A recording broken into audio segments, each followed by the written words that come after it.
2 days before my sister's wedding, her wedding planner called me at work. She said my 16-year-old daughter no longer fit the aesthetic. That Lily needed to step down as a bridesmaid. That her presence would ruin the photos, clash with the color palette, throw off the symmetry. My sister Chelsea got on the line. She agreed with everything the planner said. My mother was there too. She said Lily would understand, that we should not make a big deal out of it, that the wedding was about Chelsea, not about hurt feelings. I had paid $31,400 toward this wedding over the past 18 months. I did not argue. I did not cry. I said okay, hung up, and called the venue. By the time Chelsea realized what was happening, it was too late. The wedding was cancelled. The deposits were gone. And I was done. It was supposed to be the perfect wedding. That is what Chelsea kept saying for 18 months. The perfect wedding. She had been planning it since she got engaged. She had Pinterest boards, spreadsheets, color-coded timelines. She hired a wedding planner who charged $200 an hour. She visited 37 venues before choosing the one. She tasted cake at 11 different bakeries. She interviewed 6 photographers. She wanted everything perfect. And for Chelsea, perfect meant beautiful. Flawless. Instagram-worthy. Magazine-ready. The morning the planner called, I was at my desk at the accounting firm where I worked. My name is Amanda Pierce. I am 43 years old. I have been a certified public accountant for 20 years, a senior accountant for 12. I am good with numbers. I am good at managing budgets, balancing books, finding solutions to financial problems. I am not good at managing my family. Or I was not. That changed on October 9th. Lily is my daughter. My only child. She is 16 years old. She is quiet, thoughtful, artistic. She loves photography and poetry. She is not loud or outgoing. She does not demand attention. She is the kind of person who notices things. Small details. The way light hits a room. The expression on someone's face when they think no one is watching. She sees the world differently than most people. She is beautiful, but not in the way Chelsea defines beauty. Lily is soft, gentle, real. She has curves. She wears glasses. She does not wear a lot of makeup. She dresses comfortably, practically. She is exactly who she is, and she makes no apologies for it. I have always loved that about her. My sister Chelsea is 36, 7 years younger than me.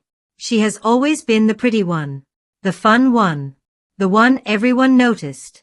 She is tall, thin, blonde. She works as a social media manager for a boutique marketing firm. Her entire life is curated. Every photo, every caption, every outfit. She has 43,000 followers on Instagram. She posts about her perfect life. Her perfect apartment, her perfect fiancé, and now, her perfect wedding. Chelsea got engaged in April of last year. Her fiancé, Brandon, proposed at a winery in Napa Valley. Professional photographer present. Drone footage. The works. Chelsea posted 17 photos and 4 videos. The proposal went viral. Local news picked it up. She was on 2 morning shows talking about the surprise, the romance, the ring. She loved every second of it. 2 weeks after the engagement, Chelsea asked Lily to be a bridesmaid. Lily was so excited. She had never been in a wedding before. She called me at work crying happy tears. She said Aunt Chelsea asked her to be part of the most important day of her life. She felt special, included, valued. I was happy for her. Cautiously happy. I knew Chelsea. I knew how she operated. But I wanted to believe this would be different. I wanted to believe Chelsea actually cared about Lily. The wedding was scheduled for October 11th. 18 months away. Chelsea said she needed time to plan everything perfectly. She created a private Instagram account just for the wedding party. She posted updates constantly. Dress shopping. Venue tours. Color swatches. She made everyone participate. She required approval on all posts. She wanted the aesthetic consistent, cohesive, on brand. The bridesmaids were Chelsea's 2 best friends from college, her co-worker Vanessa and Lily. For bridesmaids, Chelsea chose the dresses 6 months before the wedding. dusty rose, floor length, off the shoulder. She ordered them from a boutique that specialized in custom bridesmaids' dresses. Each dress was tailored to fit perfectly. Each dress cost $475. I paid for Lily's dress. Of course I did. Lily went to 3 fittings. She was so nervous about the dress. She worried it would not fit right. She worried she would look wrong next to the other bridesmaids. They were all thin, tall, model pretty. Lily is 5'4". She is not thin. She is healthy, strong, beautiful. But she did not look like them. She knew it. I knew it. Chelsea knew it. At the final fitting in August, Lily cried in the dressing room. The dress fit. It looked beautiful. But she looked at herself in the mirror next to Chelsea's friends, and she said she looked like she did not belong. I told her that was ridiculous. I told her she looked stunning. I told her Chelsea chose her because she loved her and wanted her there. I was lying. I knew I was lying. But what else do you say to your 16-year-old daughter when she is drowning in insecurity? My parents sided with Chelsea in everything. They always had. I was the responsible one. The boring one. The one who made safe choices. I got married at 24 to a man I met in college. David. We had Lily when I was 27. David left when Lily was 4. He said he felt trapped. Said he married too young. Said he needed to find himself. He moved to Colorado and started a new life. New wife. New kids. He sends Lily a birthday card every year with a $50 bill inside. That is the extent of his involvement. My parents were disappointed when David left. Not because they cared about me or Lily, but because divorce was embarrassing. It reflected poorly on them. They told me I should have tried harder to make it work. Should have been more patient. More understanding. More accommodating. They never once asked if I was okay. If Lily was okay. They just worried about what people would think. Chelsea, on the other hand, did everything right in their eyes. She was beautiful. Popular. Successful. She dated a lot but never got serious until Brandon. Brandon is a software engineer. He makes good money. He is handsome, charming, comes from a good family. He proposed with a ring that cost more than my car. My parents loved him immediately. They talked about him constantly. About how lucky Chelsea was. About what a perfect match they were. About how beautiful their children would be. When Chelsea started planning the wedding, my parents offered to help financially. They said they would contribute $10,000. Chelsea said that was not enough. She wanted a destination-style wedding at a vineyard estate. She wanted 200 guests. She wanted a live band, a 7-course meal, premium open bar, custom floral arrangements. She estimated the total cost at $75,000. Brandon's parents offered to pay $20,000. My parents increased their contribution to $15,000. That left $40,000. Chelsea asked me to help. I hesitated. That was a lot of money. More than I had saved. More than I could comfortably afford. But Chelsea cried. She said she had always dreamed of this wedding.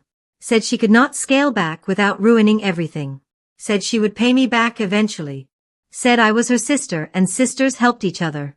My parents pressured me too. They said I made good money. Said I had no one to support but myself and Lily. Said this was a once-in-a-lifetime event. Said Chelsea would do the same for me.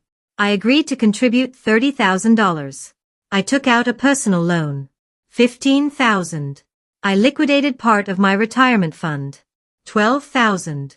I used the rest of my savings. $3,000. I told myself it was worth it. That family was important. That this mattered to Chelsea. That Lily would be part of something special. I told myself a lot of things. Over the next 18 months, I paid for things piecemeal. $2,000 here. $3,000 there. $500 for this. $800 for that. Chelsea came to me constantly with additional costs. The flowers were more expensive than budgeted. The photographer raised his rates. The band required a deposit. The invitations cost more than expected. Every time, she asked for more money. Every time, I gave it. I kept a spreadsheet. By October 7th, I had contributed $31,400. I was $800 over my original commitment. Chelsea said she would pay me back after the honeymoon. Lily threw herself into being a good bridesmaid. She went to every event, every dress fitting, every planning session. Chelsea had bridesmaid luncheons. Lily attended. Chelsea had a bachelorette party in Nashville. I paid for Lily's flight, hotel, and expenses. $900. Lily did not drink. She was 16.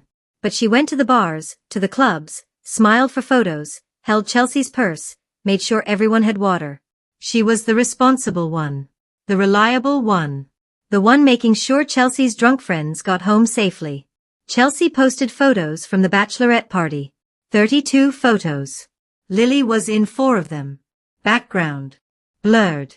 Cut off at the edge. The other bridesmaids were featured prominently. Beautiful, posed, perfect. Lily noticed. She did not say anything. But I saw her scrolling through the photos late at night. I saw the way her face fell. I saw her delete Instagram from her phone the next day. 2 weeks before the wedding, Chelsea posted engagement photos. Professional shots taken 6 months earlier. There was a series of family photos. My parents. Brandon's parents. Chelsea and Brandon. Extended family. In 3 of the photos, there was supposed to be the whole family. My parents. Lily. Chelsea. Brandon. His parents. His sister. But when I saw the photos online, Lily was missing. Completely missing. I looked at the photos carefully. You could see where she had been. The spacing was off. There was a gap. She had been photoshopped out. I called Chelsea immediately. I asked her why Lily was not in the photos. She was silent for a moment. Then she said the photographer thought the composition looked better without her. That the number of people was uneven. That it threw off the balance. I asked if she could post the originals. She said the originals were not as good. That the edited versions were what she wanted to share. I asked what I was supposed to tell Lily. She said Lily would understand. That it was not personal. That it was just about the aesthetics. Lily saw the photos before I could talk to her. Someone from school followed Chelsea and sent Lily a screenshot. Lily came to me crying. She said Aunt Chelsea erased her. She said she knew she did not fit. She knew she was not pretty enough. She knew she ruined the photos. I held her and told her that was not true. But she did not believe me. How could she? The evidence was right there. Photoshopped away. Erased. Invisible. I called my mother. I told her what Chelsea did. She said I was overreacting. She said Chelsea was stressed about the wedding. She said the photos looked beautiful. She said Lily needed to not be so sensitive. I hung up on her. I should have pulled out then. Should have withdrawn my money. Should have told Chelsea the wedding was off unless she fixed this. But I did not. I kept hoping. Kept believing it would get better. Kept convincing myself Chelsea did not mean to hurt Lily. I was wrong. October 7th. 2 days before the wedding. I was at work. My phone rang at 2:15 in the afternoon. Unknown number. I almost did not answer. But something told me to pick up. A woman's voice. Professional. Chipper. She introduced herself as Melanie Hart, Chelsea's wedding planner. She said, "Hi, Amanda. I'm calling about Lily." My stomach dropped. What about Lily? Well, we've been reviewing the final details, and we've realized there's a small issue with the bridesmaid lineup. The aesthetic we've created is very specific.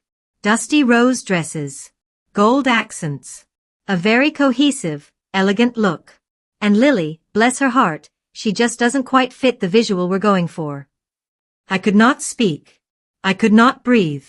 Melanie continued, voice still bright and pleasant. We think it would be better if she stepped down from the bridesmaid role. She's still invited to the wedding, of course. As a guest. But we need the bridal party to be uniform. Consistent. You understand?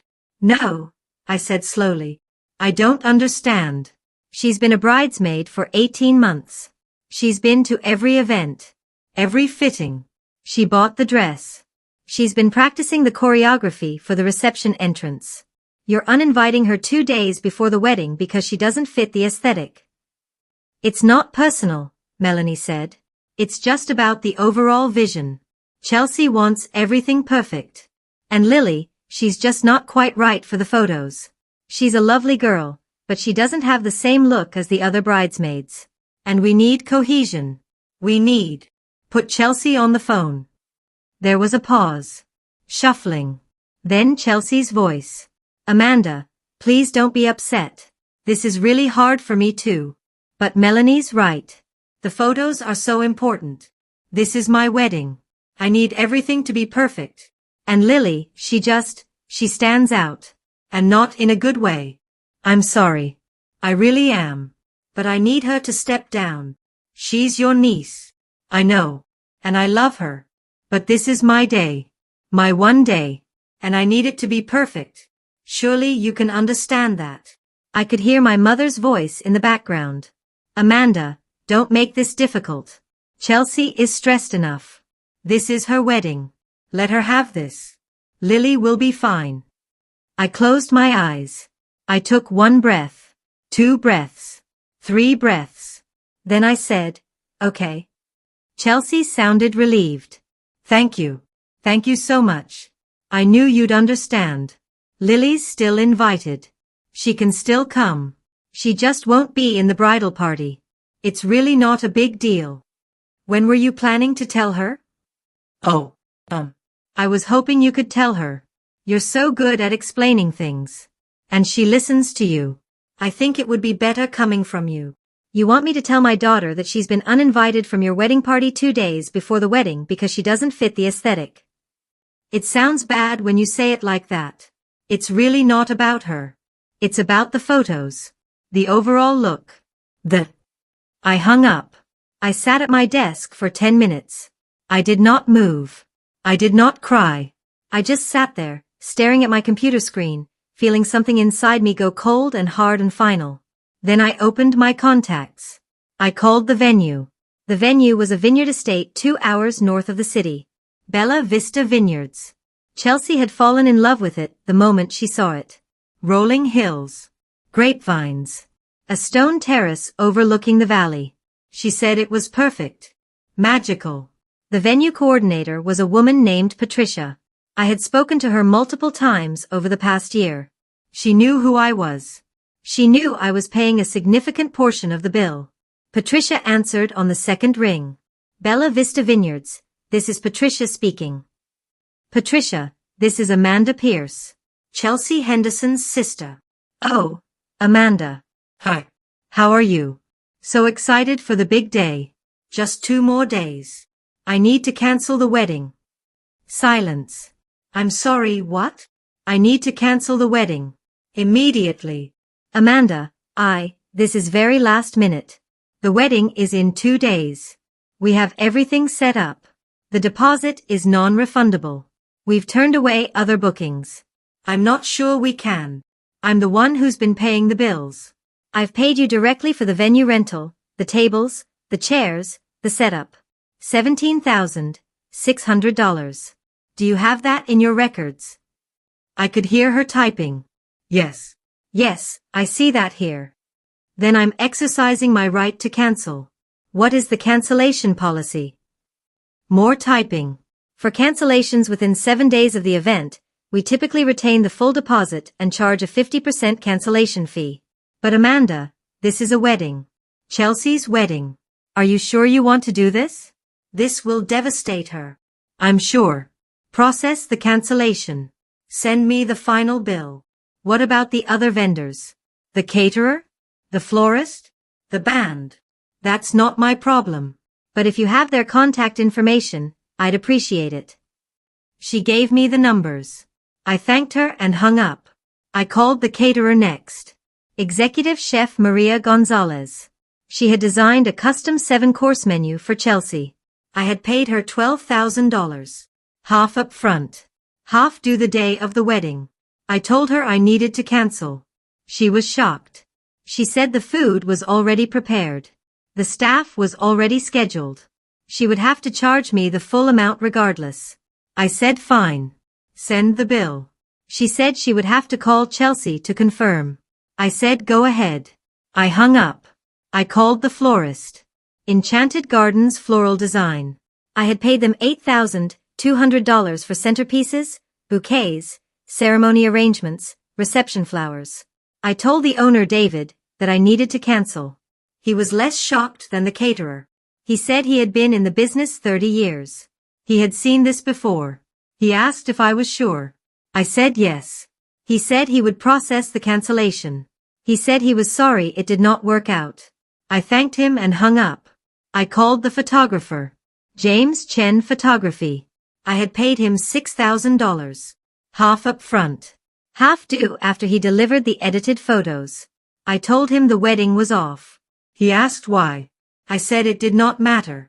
He said he understood. He said he would keep the deposit but refund the remaining balance. I said that was fine. I called the band. Live Wire Entertainment. I had paid them $4,000. I told them to cancel.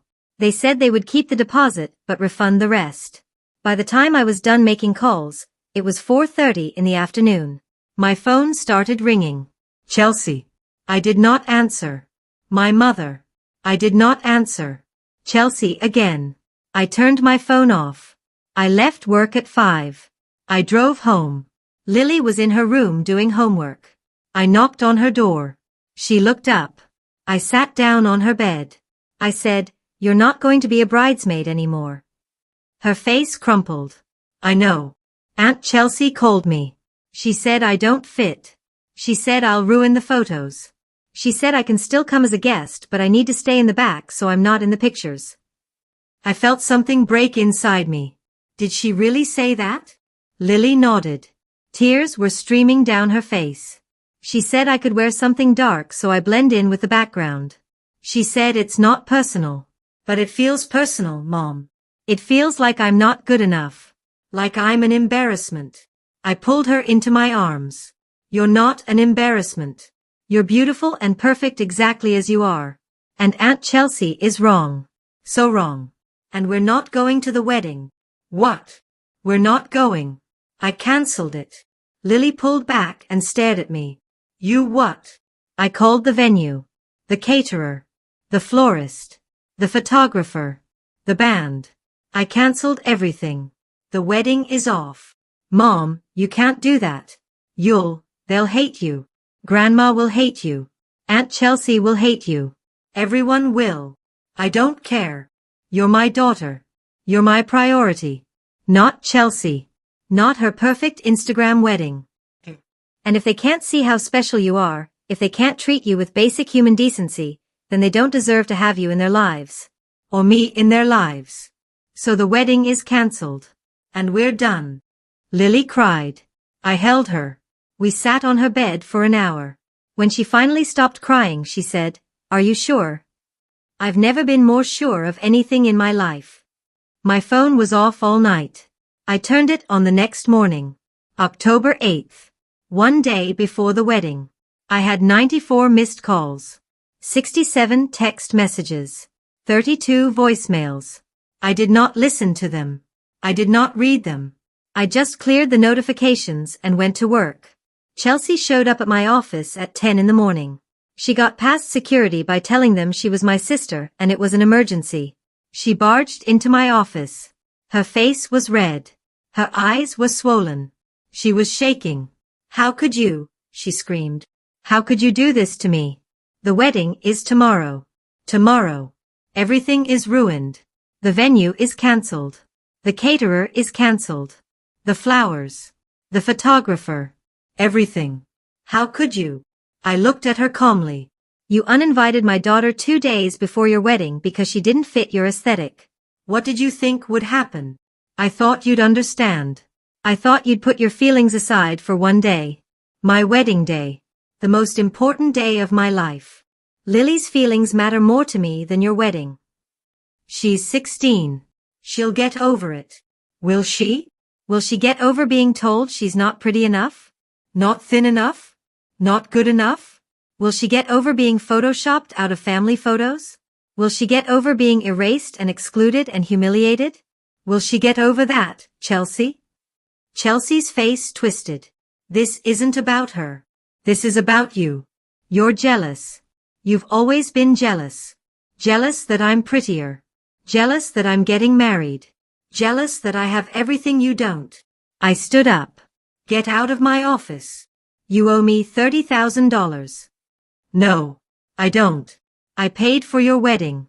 You cancelled it by uninviting Lily. Consider it a very expensive lesson in consequences. I'll sue you. Go ahead.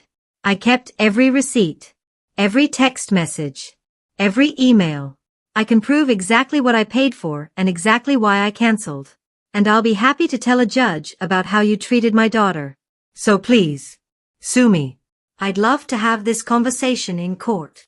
Chelsea stared at me. Then she started crying. Not angry crying. Desperate crying. Please. Please. Amanda. I'll apologize to Lily. I'll make it right. Just please help me fix this. The wedding is tomorrow. I can't reschedule. I can't. You should have thought about that before you erased her from your photos and uninvited her from your wedding. I'm your sister. And Lily is my daughter. And between the two of you, she's the one who matters. Chelsea left. I sat back down at my desk. My hands were shaking but my mind was clear. I had done the right thing. I knew I had done the right thing. My mother came next. She showed up at my house that evening. I let her in because I wanted Lily to hear what I had to say. My mother started talking before she even sat down. How dare you ruin your sister's wedding? Do you have any idea what you've done? She's devastated. Brandon is furious. His parents are humiliated. We all are. This is unforgivable. What's unforgivable, I said quietly, is how you've treated my daughter for 16 years. How you've ignored her, excluded her, made her feel invisible. What's unforgivable is you standing by while Chelsea photoshopped her out of family photos and then uninvited her from the wedding. What's unforgivable is you telling her to not be so sensitive when she was heartbroken. She's being overdramatic. Chelsea didn't mean anything by it. She was just stressed about the wedding. No. She was cruel. And you enabled it. You've always enabled it. Chelsea has never faced consequences for her behavior because you've always protected her. Well, not anymore. I'm done protecting Chelsea. I'm done funding her perfect life. I'm done sacrificing my daughter's well-being so Chelsea can have everything she wants. You're throwing away your family over this. No. You threw away Lily. I'm just matching your energy. My mother looked at Lily, who was standing in the doorway. Lily, tell your mother she's being ridiculous. Tell her you want her to fix this. Tell her. Get out, Lily said quietly. My mother looked shocked. What? Get out of our house. You don't get to come here and tell my mom she's wrong. She's the only person who's ever stood up for me. The only person who's ever chosen me. So get out. My mother left. She slammed the door so hard a picture fell off the wall. The wedding did not happen. Chelsea tried to reschedule. Tried to book another venue. But it was too late. Too expensive. Too complicated. Brandon's parents withdrew their financial support. They said the whole situation was too much drama. That maybe Chelsea was not ready to be married. Brandon stayed with Chelsea. But the cracks were forming. I heard through a mutual acquaintance that they were fighting constantly. That Brandon blamed Chelsea for the cancelled wedding. That Chelsea blamed me. I never got my money back. I did not expect to. I considered it the cost of protecting my daughter. $31,400. Worth every penny. Fast forward 2 years. Lily is 18 now. She graduated high school with honors. She is attending college on a partial scholarship. She is majoring in photography. She is thriving. She has friends who value her. A boyfriend who adores her. She is confident. Happy. Free. She does not talk about Chelsea or my parents. When people ask about her extended family, she says she does not have one. Just me. And that is enough. I am doing well too. I paid off the loan. Rebuilt my savings. Got a promotion. My life is smaller now. Quieter. But it is mine. And it is Lily's. And that is all I need. Chelsea and Brandon eventually got married. Small ceremony. Courthouse. Just immediate family. Brandon's parents. My parents. Matt, my brother. Lily and I were not invited. I did not care. I heard the marriage is struggling. That Brandon works all the time. That Chelsea is unhappy. I feel nothing when I hear these things. No satisfaction. No sympathy. Just this quiet sense of distance. They are not my problem anymore. My parents have tried to reconcile a few times. They send cards on holidays. Birthday cards for Lily with $20 bills inside. Lily throws them away without opening them. They called once asking for money. My father needed surgery. Their insurance would not cover it. They needed $10,000. I said no. They called me heartless. I said no again. I heard they had to take out a loan at a predatory interest rate. I felt nothing. Sometimes people ask me if I regret it. If I wish I had handled it differently. If I think I overreacted. The answer is always no. I protected my daughter. I showed her that her worth is not determined by other people's opinions. I showed her that I will always choose her. Always fight for her. Always put her first. That is what mothers do. That is what family does. The real family. The family you choose. The family that chooses you back. So, what do you think? Did I go too far, or just far enough? Let me know in the comments below. And if you want more stories about mothers who chose their children over toxic families, do not forget to subscribe and hit that bell icon. I've got 2 more stories queued up for you, both about the moment we realized protecting our kids means walking away from the people who were supposed to love them. Click on whichever one calls to you. Until next time, remember, family is about who shows up, not who shows up in your DNA.